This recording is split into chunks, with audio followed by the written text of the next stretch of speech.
ಇದು ಇವತ್ತಿನ ಜಗಳ ಅಲ್ಲ. ಈ ಇಬ್ಬರು ಕೋರ್ಟ್ ಕಚೇರಿ ಮೆಟ್ಟಿಲು ಹತ್ತಿ ವರ್ಷಗಳಾಗಿದ್ವು. ಅಲ್ಲಿ ಖಂಡಿತ ನ್ಯಾಯ ಸಿಗುತ್ತೆ ಅಂತ ಕಾಯ್ತಾ ಕೂತಿದ್ದ ಜಯಲಕ್ಷ್ಮಿಯನ್ನ ಬದಿಗೊತ್ತಿ ಹರೀಶ ಇನ್ನೊಂದು ಸಂಸಾರ ಮಾಡ್ತಾ ಇದ್ದ. ತನ್ನ ಮಕ್ಕಳನ್ನ ಚಲ್ ಹಟ್ ಅಂತ ಅಂದು ಅವಳ ಜೊತೆಗಿದ್ದ.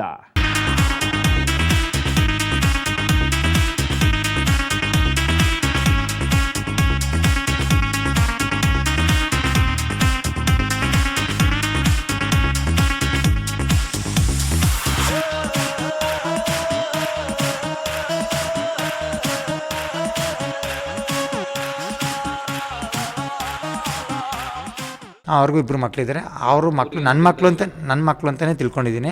ಅವರು ನನ್ನ ಅಪ್ಪಾಜಿ ಅಂತಲೇ ಅಂತಾರೆ. ನಾನು ಅವ್ರನ್ನ ರಿಜಿಸ್ಟ್ರಿ ಮ್ಯಾರೇಜ್ ಆಗಿದ್ದೀನಿ, ಎಲ್ಲ ಆಗಿದ್ದೀನಿ. ಮತ್ತೊಬ್ಬಳನ್ನ ಮದುವೆ ಮಾಡಿಕೊಂಡು ಆಕೆಯ ಮಕ್ಕಳನ್ನ ತನ್ನ ಮಕ್ಕಳಂತೆ ಬೆಳೆಸುವಂಥ ದೊಡ್ಡ ಮನಸ್ಸು ತಂದು ಅನ್ನುವಂಥ ಈ ವ್ಯಕ್ತಿಗೆ ಅವನದೇ ಮಕ್ಕಳ ಬಗ್ಗೆ ಯಾಕೆ ಪ್ರೀತಿ ಇಲ್ಲ? ಅವರನ್ನ ಈತ ಹಾಗೆ ನೋಡ್ಕೊಳ್ತಾ ಇದ್ದಾನ? ಆ ಬಗ್ಗೆ ಕೇಳಿದರೆ ಹರೀಶ ಹೇಳಿದ್ ಹೀಗೆ: ಮಕ್ಳಿಗೆ ಏನಿದೆ ರೂಲ್ ಪ್ರಕಾರ ಏನಿದೆ ತಗೋ, ರೂಲ್ ಪ್ರಕಾರ ತಗೊಂಡೇನೆ. ನಮ್ಮ ತಾಯಿ ನಮ್ಮ ಮನೆ ಬಂದು ಡೋರ್ಲ ಕೊಡ್ತಿದ್ದೆ ನೀನು.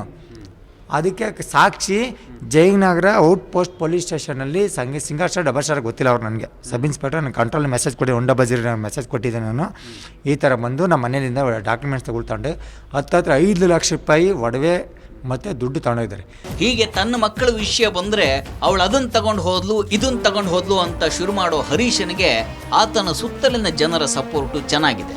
ಅವರೆಲ್ಲ ಆ ಹೆಂಗಸಿನ ವಿಷಯವಾಗಿ ಜಯಲಕ್ಷ್ಮಿ ಗಂಡನ ಹತ್ರ ಜಗಳ ತೆಗೆದಾಗ ಅವಳಿಗೆ ಬುದ್ಧಿ ಹೇಳುವಂತಹ ಕೆಲಸ ಮಾಡಿದ್ರು. ಇಷ್ಟು ಮಗಿನಿಂದ ಆ ಹುಡುಗ ನಮಗೆ ಗೊತ್ತು. ಈ ಅಮ್ಮ ನನ್ನ ಹರೀಶ, ಈ ಅಮ್ಮ ನನ್ನ ಫ್ರೆಂಡು. ನಾನೇನೇನು ಬೈದು ಅವನಿಗೆ ಆ ಹುಡುಗಿನೇ ಮದುವೆ ಆಗೋ ಅಂತ ಹೇಳಿ ಇವನಿಗೆ ನಾನು ಬುದ್ಧಿ ಹೇಳಿದೆ. ನಮ್ಮ ಐಬಿ ಮುಂದೆಗಡೆ ಸಾಲದಕ್ಕೆ ಆ ಅಮ್ಮ ಪಾಪ ಮನೆಗಿರಲಿಲ್ಲ, ಬಿಟ್ಟುಬಿಟ್ಟು ಮಗಳ ಮನೆಗೆ ಹೋಗಿತ್ತು. ಇವರಿಬ್ಬರೇ ಇದ್ರು ಗಂಡ ಹೆಂಡ್ರು. ಇವಳೇ ಅನುಮತಿಯಿಂದ ಬಾಳ್ದ ಇಷ್ಟೆಲ್ಲ ರಂಪ್ ಮಾಡ್ಯವಳು. ನಾವು ಬೇಕಾದಷ್ಟು ಬುದ್ಧಿ ಹೇಳ್ದು. ಅಮ್ಮ ರಾಣಿ ಕಣೆ, ನೀನು ಗೌಡನ ಮನೆ ಸೊಸೆಲ್ಲ ಗೌರ್ಮೆಂಟ್ ಕೆಲಸದೋಳು, ನೀನು ಮನೆಗಿದ್ರು ಒಂದು ಇಡ್ಲಿ ತಂದು ಒಂದು ಲೋಟ ನೀರಿಗೆ ಎಬ್ಬರಿಸ್ತಾನೆ. ಬೇಡ ಕಣೆ ಜಯ, ಬೇಡ ಕಣೆ ಜಯ, 2 ಮಕ್ಳು ಕಣೆ ಗಂಡು ಮಕ್ಕಳು. ಇಂಥವು ಎಷ್ಟೋ ನಡೆದವೆ. ಮರ ಹಾರಾಡಿ ಬುಡ್ಕೆ ಬರ್ಬೇಕು ಅವ್ನು ಹಿಡಿಯೋಕ್ಕೆ. ನೀನು ಮರ್ಯಾದಿಂದ ಬಾಳು ಅಂತ ನಾವು ಅಷ್ಟು ಬುದ್ಧಿ ಹೇಳಿದ್ವಿ. ಹಾಗಾದ್ರೆ ಗಂಡಸು ಮರದಿಂದ ಮರ ಹಾರ್ಕೊಂಡಿರಬಹುದಾ? ಅದು ಯಾವತ್ತೂ ಆತ ಬುಡಕ್ ಬರ್ತಾನೆ, ಕಟ್ಕೊಂಡವಳ ಹತ್ರ ಇರ್ತಾನೆ ಅಂತ ಆಕೆ ಕಾಯ್ಕೊಂಡು ಸುಮ್ಮನೆ ಇರಬೇಕಾ? ಹೆಂಡತಿಯಾದವಳು ಬೇಲಿ ಹಾರುವಂಥ ಗಂಡನನ್ನ ಸಹಿಸ್ಕೊಳ್ಬೇಕಾ? ಹಾಗಂತ ಕೇಳಿದ್ರೆ ಆ ತಾಯಿ ಹೇಳಿದ್ ಹೀಗೆ: ಬಿರಿಯಾನಿ ತರುತ್ತ ಆ ಯಪ್ಪ ಊಟ ಮಾಡಿಸ್ತಿರಲ್ಲ, ಬೇಳೆ ಸಾರು ಅಂತ ತಿನ್ನಿಸ್ತಾ ಇರಲಿಲ್ಲ. ಹಂಗಿದ್ದೂ ಇಂಥ ಕೆಲಸ ಮಾಡ್ಯಾವ. ಏನು ಆಟ ಮಾಡ್ತಾಳೋ ಗೊತ್ತಿಲ್ಲ. ಸಾಧನೆನ ಒಬ್ಬರಲ್ಲ, ಒಂದು 50 ಜನ ಹೇಳಿದ್ವಿ ಅವಳಿಗೆ ಬುದ್ಧಿನ. ಒಟ್ಟಿನಲ್ಲಿ ಈಗ ಜಯಲಕ್ಷ್ಮಿ ಅಲ್ಲಿ ಗಂಡನ ಮತ್ತು ಆತನ ಪರಿವಾರದವರೆಲ್ಲರ ಮನಸ್ಸಿನಿಂದ ಬಾಹರಾಗಿದ್ದಾಳೆ. ಫಾತಿಮಾ ಅಂಧರಾಗಿದ್ದಾಳೆ. ಇವರಲ್ಲಿ ಯಾರದ್ದು ಸರಿ ಯಾರದ್ದು ತಪ್ಪು ನಮಗೆ ಗೊತ್ತಿಲ್ಲ. ಆದರೆ ಹರೀಶ ಮೊದಲ ಪತ್ನಿಗೆ ಡಿವೋರ್ಸ್ ಕೊಡದೆ ಇನ್ನೊಂದು ಮದುವೆ ಮಾಡಿಕೊಂಡಿದ್ದು ತಪ್ಪು ಅಂತ ಮಾತ್ರ ನಾವು ಹೇಳಬಹುದು. ಇನ್ನು ಈ ಗಂಡ ಹೆಂಡತಿ ಜಗಳದಲ್ಲಿ ಮಕ್ಕಳು ಬಡವಾಗ್ತಾ ಇವೆಯಲ್ಲ, ಅದು ಬೇಸರದ ಸಂಗತಿ.